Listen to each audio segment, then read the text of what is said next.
மன தூய்மை எவ்வளவு முக்கியம்னு சுவாமி விவேகானந்தர் சொன்னதை பத்தி ஒரு சின்னதா பார்க்கலாம். சுவாமி விவேகானந்தர் அவர் ஒரு பெரிய இந்திய தத்துவ ஞானி இல்லையா? அவரு மனசு சுத்தமா இருந்தா வாழ்க்கை எப்படி தெளிவா இருக்கும்னு அழகா சொல்லியிருக்காரு. நாம வாழ்ற விதத்தை புரிஞ்சுக்க இது ரொம்ப உதவியா இருக்கும் பாருங்க. முதல்ல நம்ம மனசை ஒரு தண்ணி டேங்க் மாதிரி நினைச்சுக்க சொல்றார். எப்படி டேங்கை சுத்தமா வச்சுக்க நம்ம மெனக்கடுறோமோ அதே மாதிரி மனசை சுத்தமா வச்சுக்கவும் கொஞ்சம் கவனம் தேவைன்னு சொல்றாரு.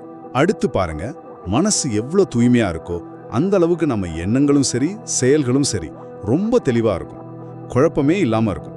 இதனால சரியான முடிவுகளை நம்மால எடுக்க முடியும். கடைசியா ஒரு எச்சரிக்கை மாதிரி சொல்றாரு. அதாவது மனசுல தேவையில்லாத எண்ணங்களோ ஆசைகளோ வந்து அழுத்தாக்கிடுச்சுன்னு வச்சுக்கோங்க, அப்போ நம்ம பார்வை மங்கிடும், வாழ்க்கையோட நோக்கமே மாறி பிரச்சனையில சிக்கிக்க வாய்ப்பு இருக்கு. அப்போ தெளிவான ஒரு அர்த்தமுள்ள வாழ்க்கைக்கு மனசு சுத்தமா இருக்கிறது தாங்க அடிப்படை.